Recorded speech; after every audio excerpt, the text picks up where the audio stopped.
지난밤에 잘 주무셨습니까? 네. 추울 거라고 생각해서 준비를 잘해왔는데 생각보다 방이 따뜻해서 저도 잘 지낸 것 같습니다. 특별히 이 좋은 안식일 아침을 우리에게 허락하셔서 우리가 이 천연계 속에서 주님이 만드신 이 창조의 기념물들 속에서 이 기념일을 함께 보낼 수 있게 해주신 하나님께 감사드립니다. 아멘. 어제 우리가 하늘로 가는 이 여정 속에서 우리가 함께 가야 할 사람들과의 아름다운 연합에 대해서 이야기를 나눈다면, 오늘은 우리가 이 여정 속에서 만나게 되는 갈림길에 대한 이야기, 기도에 대한 이야기를 좀 해볼까 합니다. 잠깐 제가 기도하고 시작하겠습니다. 하나님 아버지, 우리에게 좋은 아침을 주시고 이렇게 하나님 안에서 한데 모여 말씀을 펼 수 있도록 인도해 주시면 감사드립니다. 우리 앞에 있는 수많은 기로 속에서, 갈림길 속에서 우리가 예수 그리스도를 선택하겠다는 귀한 결심이 있는 이런 시간 되도록 주님, 전하는 자의 입술과 듣는 자의 마음을 주님 온전히 주관하여 주시옵소서. 예수님 이름으로 기도합니다. 아멘.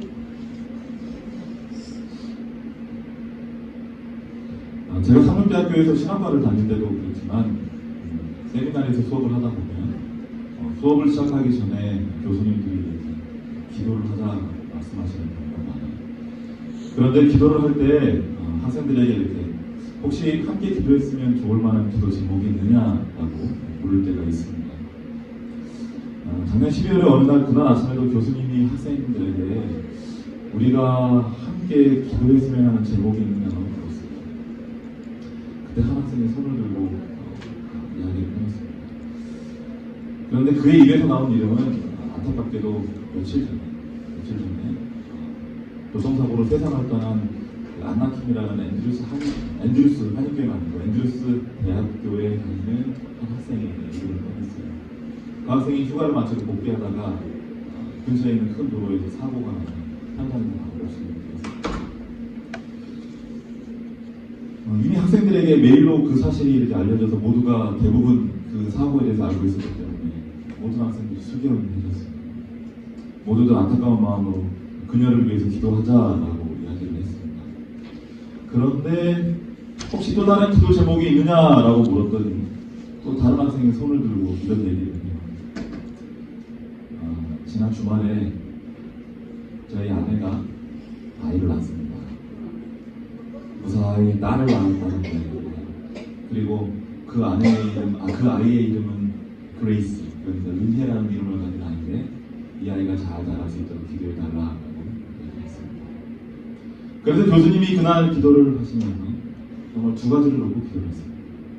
한 가지는 안나킴이라는 이 세상을 떠난 사람을 기억하고 또 남겨진 유족들을 위로하는 기도를 했고, 한편으로는 같은 기도 속에서 새로 태어난 그레이스라는 은혜라는 이름을 가진 아이가 잘 자라고 그 부모가 그 아이를 잘 키울 수 있게 해달라는 그런 기도를 했습니다.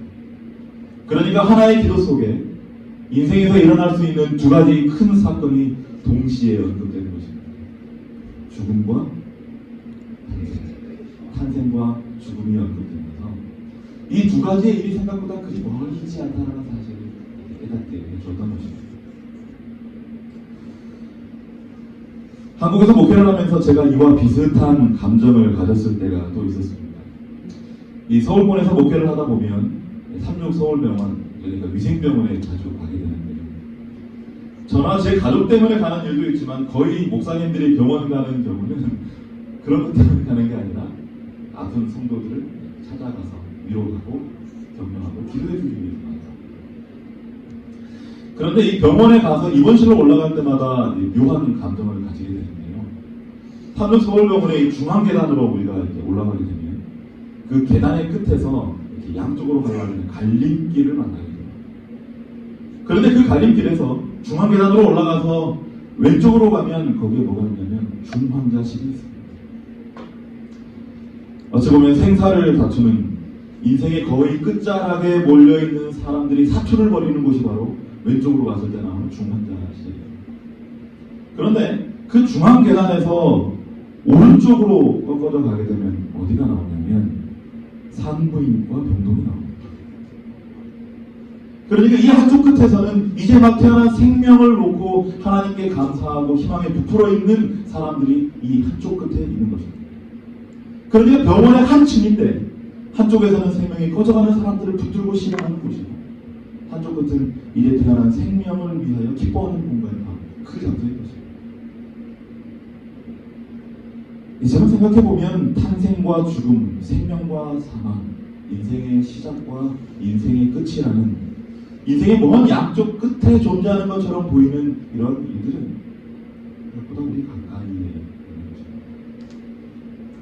그래서 어떤 사람은 인생의 탄생과 죽음에 대해서 이런 극단적인 표현을 했었어요. 인생의 태어남과 인생의 죽음은 마치 한 봉지 안에 들어있는 다른 맛 사탕과 같다라는 얘기입니다. 그럼에도 불구하고 많은 사람들은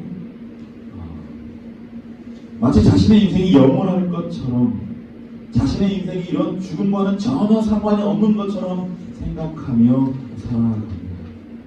멀리서 그런 예를 찾을 것 없이 지금 이 자리에 있는 우리 모두가 사실은 별로 이렇게 우리 인생의 끝에 대해 생각하지 못하고 현재만을 생각하며 사는 경우가 있지 않은 것이죠. 하지만 성경은 이러한 인생들을 향해서 이 땅에서 살아가는 인생이라는 것의 본질이 무엇인지 그것을 이렇게 말합니다. 야고보서 4장 13절과 14절 말씀입니다. 들으라 너희 중에 말하기를 오늘이나 내일이나 우리가 아무 도시에 가서 거기서 1년을 유하며 장사하여 이익을 보리라 하는 자들아 내일 일을 너희가 알지 못하는 도다. 너희의 생명이 무엇이뇨 너희는 잠깐 보이다가 없어지는 안되리라. 예수님께서도 이처럼 불확실한 인생에 대해서 하나의 이야기를 통해 말씀하셨다는 것을 우리가 다 압니다. 누가복음 12장 19절부터 20절을 말씀입니다. 또 내가 내 영혼에게 이르되 영혼아 여러 해 쓸 물건을 많이 쌓아두었으니 평안히 쉬고 먹고 마시고 즐거워하자 하리라 하되 하나님은 이르시되 어리석은 자여 오늘 밤에 내가 너의 영혼을 도로 찾으리니 그러면 너의 예비한 것이 네 것이 되겠느냐 하셨습니다. 성경은 공통적으로 우리가 살아가는 인생을 향해서 스스로는 내일을 장담할 수 없는 그런 불확실성 속에서 살아가는 인생이다라고 이야기를 하고 있습니다. 그러니까 인간은 스스로 장밋빛 미래를 꿈꾸고 미래를 계획하지만 그것이 분명하게 이루어질 것이라는 보장은 어디에도 없다는 것이 성경이 말하는 인생의 한계에 가는 것이죠.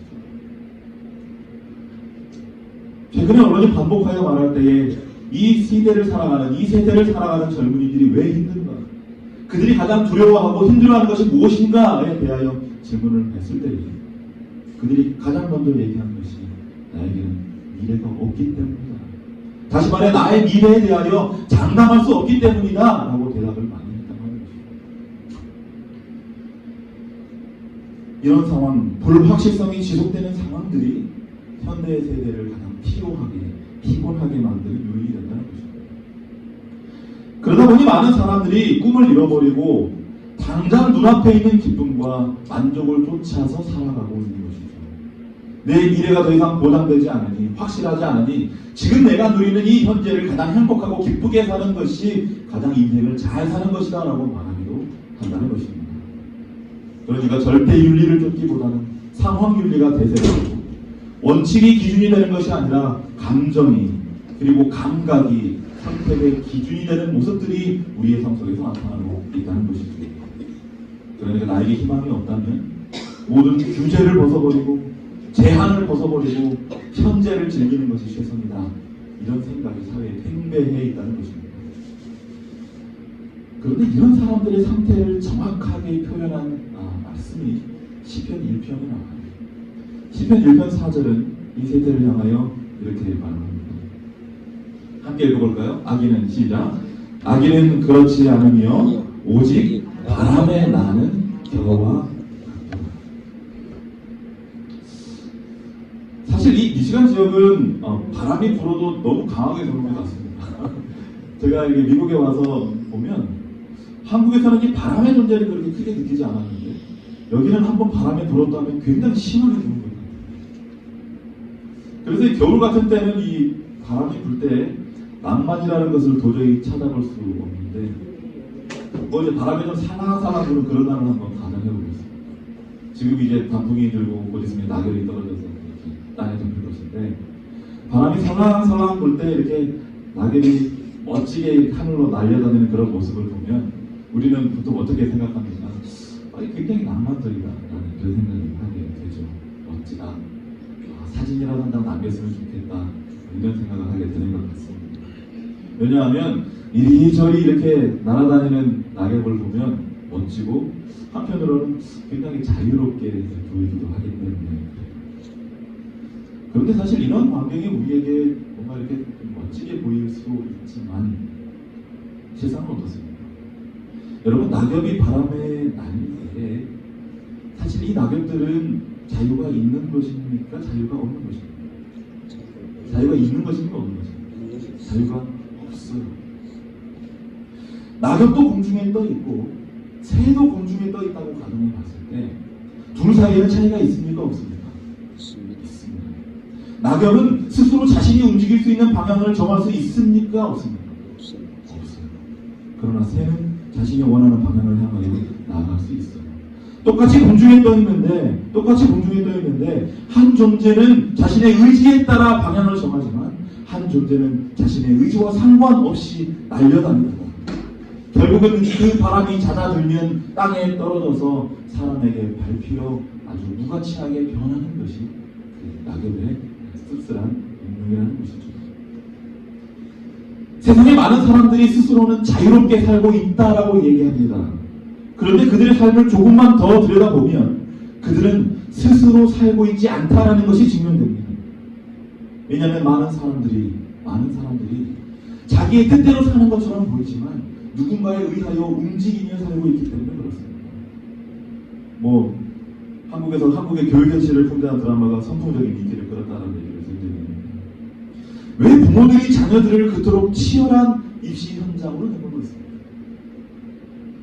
왜 청춘 남녀들이 스스로의 모습에 만족하지 못하고 누군가 만들어 놓은 삶의 기준에 자신을 맞추지 못하면 실패한 것처럼 느낍니까? 왜 사람들이 경쟁적으로 자신의 SNS에 자기 삶을 자랑하고 누구는 부러워하면서 누구처럼 살았으면 좋겠다라는 생각을 하게 됩니다. 많은 이들이 스스로 자유롭게 산다고 말하지만 정작 그들을 움직이는 것은 바람이기 때문에 그렇습니다. 유행이라는 바람, 다시 말해 트렌드라는 바람이, 부유한, 부러운 삶이라는 바람이 낙엽과 같은 인생들을 이렇게 지배하고 있다는 거예요. 에베소서 2장 2절은 좀 더 확실한 표현으로 이런 사람들의 삶의 본질을 이렇게 설명합니다. 함께 읽어볼까요? 그때에 시작. 그때에 너희가 그 가운데서 행하여 이 세상 풍속을 쫓고 공중의 권세 잡은 자를 따랐으니 곧 지금 불순종의 아들들 가운데서 역사하는 영이라. 그들은 스스로 자유하다고 말했지만 세상 풍조를 따르기 위하여 애를 썼다는 것입니다.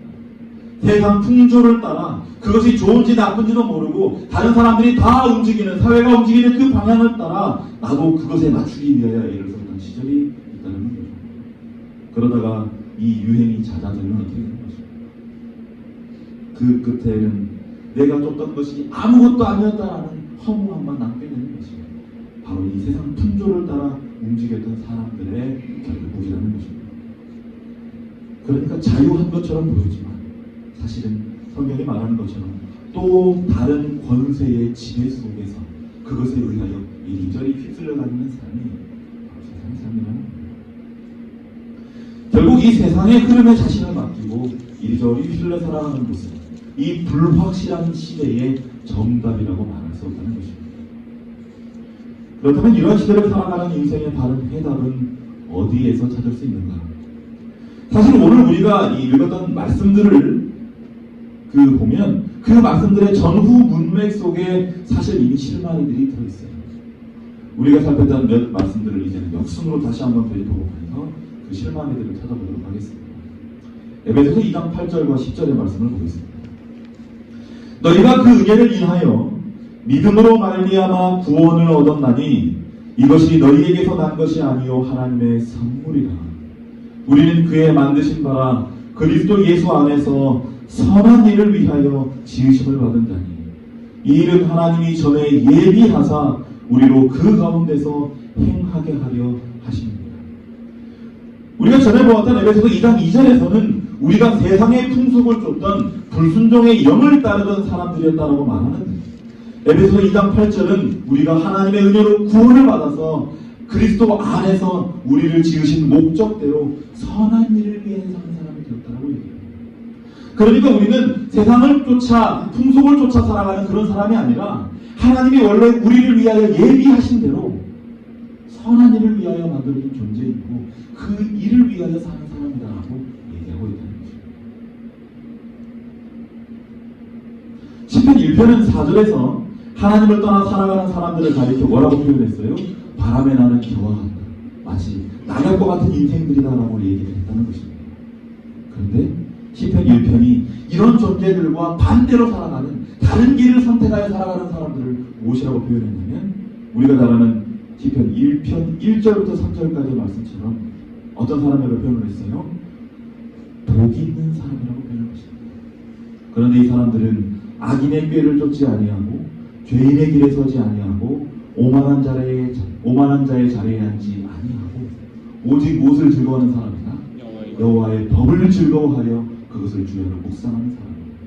이런 사람들은 시냇가에 심은 나무가 시절을 쫓아 과실을 맺으며 그 잎사귀가 말라 낙엽처럼 날리는 삶을 살 것이 아니라 계속하여 하나님 안에 뿌리 내린 삶으로서 형통한 삶을 살 것이다 라고 이야기하고 있다는 것입니다.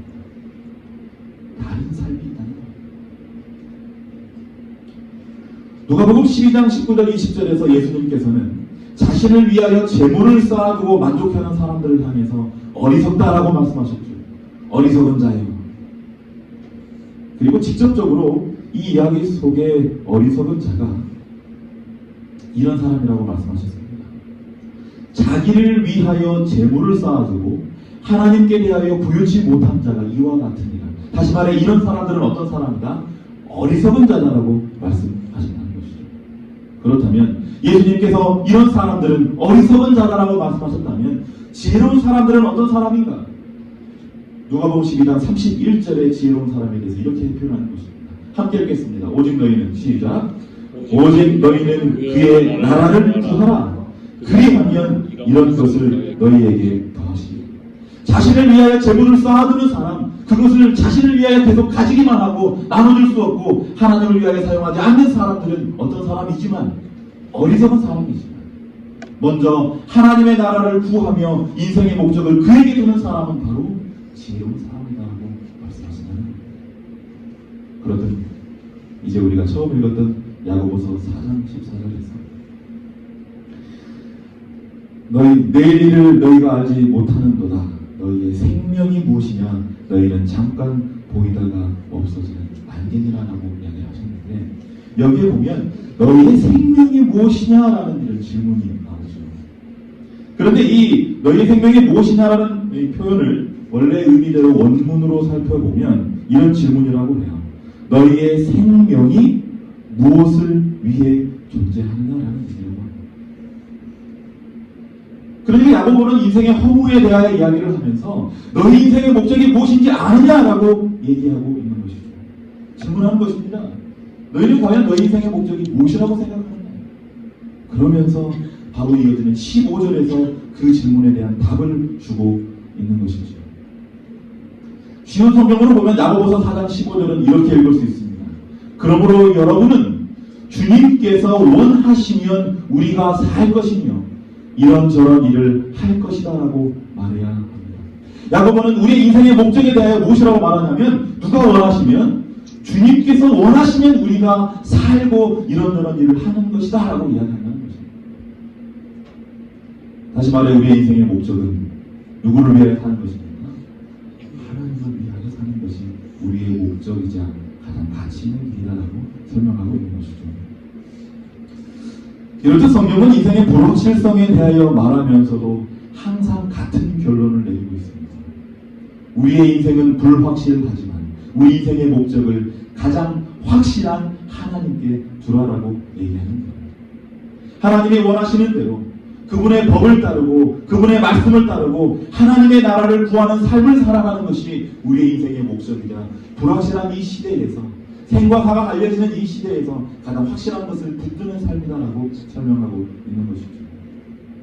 그럴 때에 우리는 시편 1편이 말하는 것처럼 복 있는 사람이 될 수 있다. 하나님께 뿌리 내려 안정적인 삶을 가장 행복한 삶을 살 수 있는 그런 삶을 살 수 있다고 이야기한다는 것입니다. 생각해보면 이런 불확실한 인생 속에서 우리가 할 수 있는 것은 거의 없지요. 그러나 할 수 있는 것 하나가 있습니다. 그것은 가장 확실하신 하나님을 선택하는 것입니다.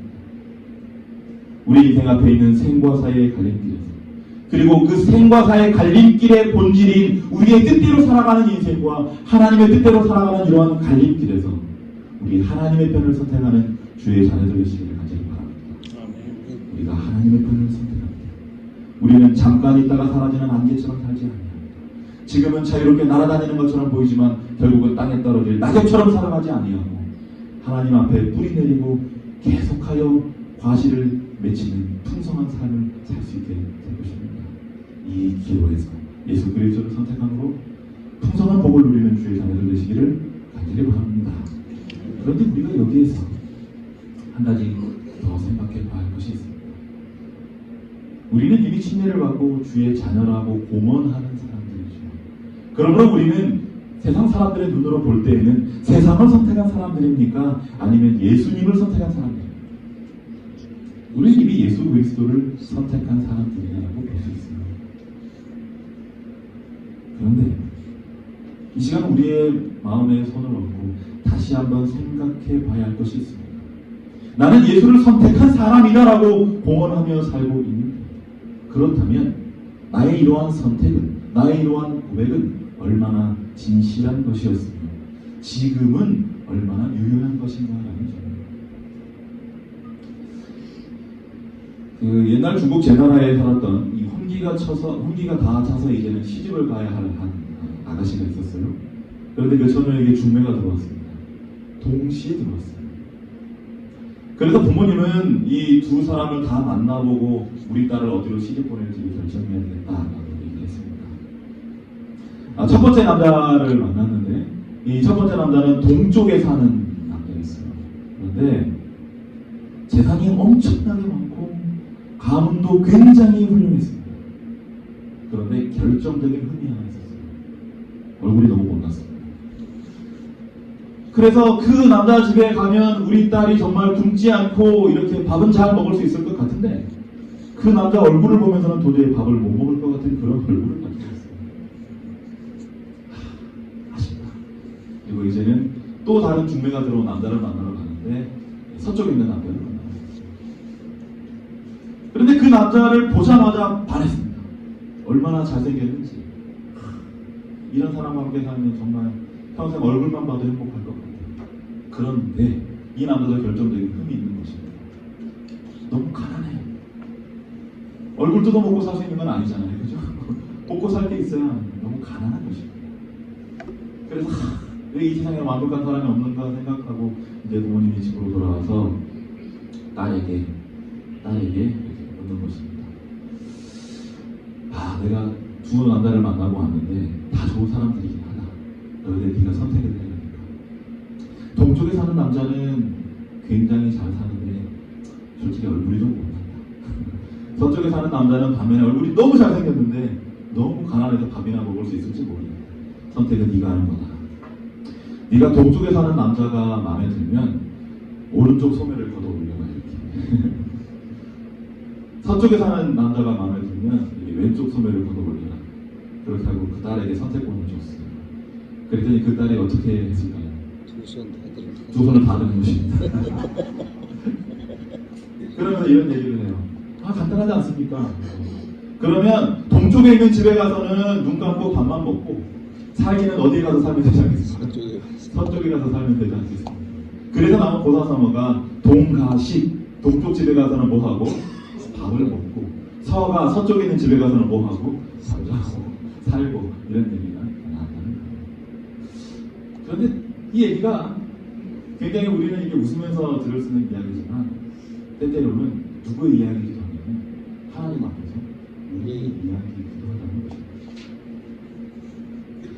때로는 하나님께서 우리에게 복을 주시는 것처럼 보이고 마음의 위안이 필요할 때는 하나님을 찾다가 세상에는 많은 즐거움이 있을 때에는 하나님 떠나 하나님을 마치 믿지 않는 사람인 척하며 살아가는 모습이 우리 안에 있다는 것이죠.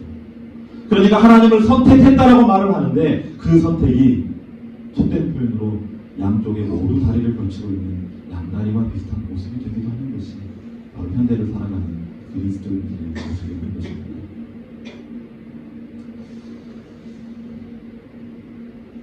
그런데 저는 이 상황을 하나의 이야기 속에서, 성경에 나오는 하나의 이야기 속에서 다시 발견할 수 있을 거라는 생각이 듭니다.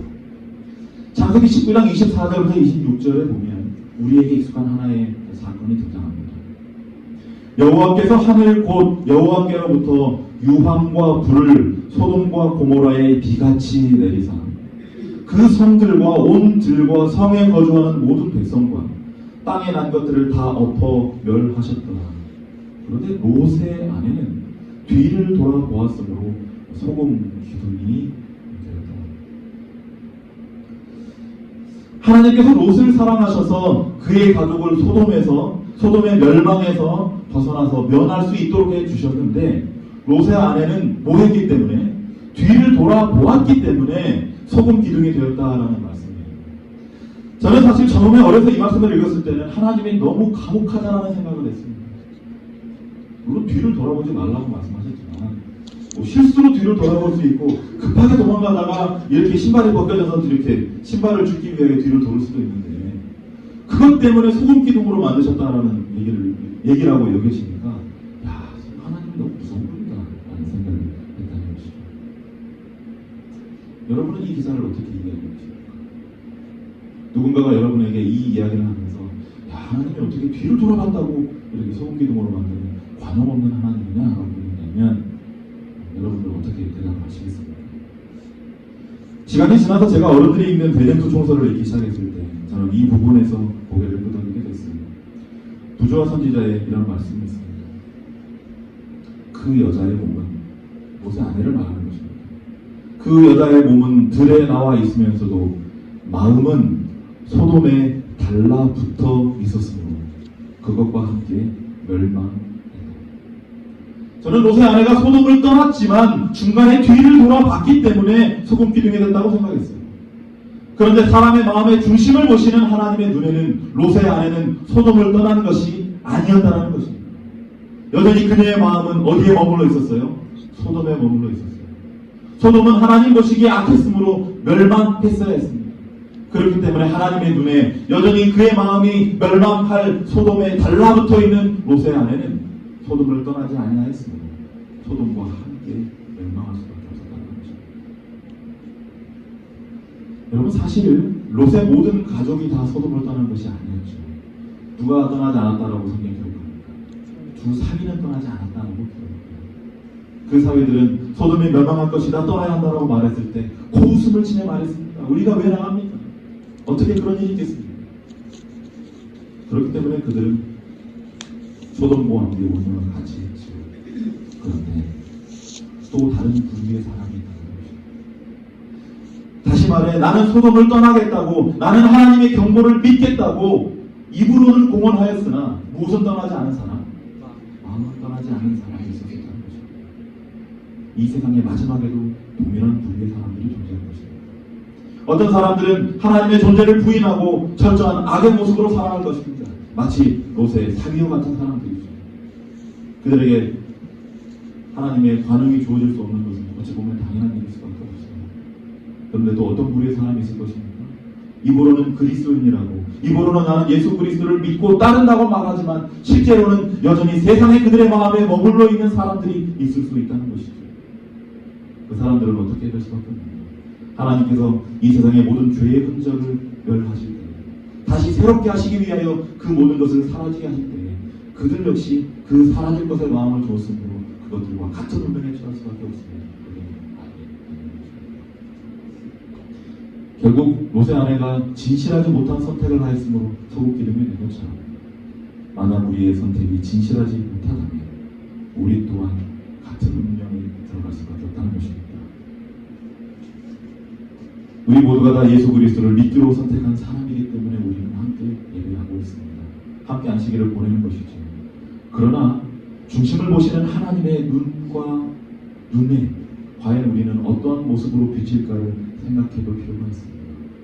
우리가 함께 성도들과 시간을 보내면서도 우리의 마음이 과연 어디에 있는가? 하나님을 찬양하면서도 혹시 우리의 마음이 어디에 있는가? 하나님의 말씀을 읽고 듣고 있으면서도 우리의 마음이 어디 있는가가 하나님의 눈에 비춰지는 장면임을 기억해야 하는 것이죠. 가시대 대령주의 말씀입니다. 그들은 세상과 연합하고 그 정신에 동참해 왔으므로 모든 것을 세속적인 사람들과 거의 동일하게 생각해 왔다. 그러므로 시험이 올 때에 그들은 평안하고 인기 있는 편을 선택할 준비가 되어 있다. 증언의 말씀은 마지막 날 우리가 어떤 편에 서게 될 것인지는 오늘 이 순간에 우리의 매일의 삶 속에 주어지는 갈림길 속에서 어느 편을 선택하는지에 따라 결정된다고 얘기하고 있습니다. 다시 말해 우리가 특정한 순간에 특정한 믿음이 생겨나는 것이 아니라 오늘 지금 어떠한 선택을 하는지가 그 순간에 우리의 선택을 결정하는 것이라고 얘기하는 것이죠. 오늘 우리가 매일 맞닥뜨리는 선택의 순간 무엇을 선택하는지가 마지막 때 우리의 자리를 결정한다고 얘기하는 것입니다. 그러므로 우리가 매일 만나는 선택의 순간은 결코 가볍게 생각하고 넘어갈 수 있는 순간이 아닙니다. 인생의 기로가 있다면, 인생의 중요한 갈림길이 있다면 그것은 매일 우리가 맞닥뜨리는 매 순간 한 초와 같다는 것을 잊지 말아야 하는 것이죠. 그러므로 성도들이 다시 한번 호소합니다. 예수 그리스도를 선택하게 되시기를 간절히 바랍니다. 단순히 우리의 입으로만 선택하는 것이 아니라 우리의 전심을 다하여 사람들의 시선을 의식하여 마지못해 내리는 결정이 아니라 우리의 온 마음을 다하여 예수 그리스도를 선택하게 되시기를 바랍니다. 우리의 중심을 보시는 하나님 앞에서 우리의 선택이 언제나 진심을 다하여 예수 그리스도를 그리하여 인생의 갈림길에서 언제나 예수 그리스도의 편으로 기울어지는 그런 주의 백성들 되시기를 바라면서 오늘의 말씀을 마치겠습니다.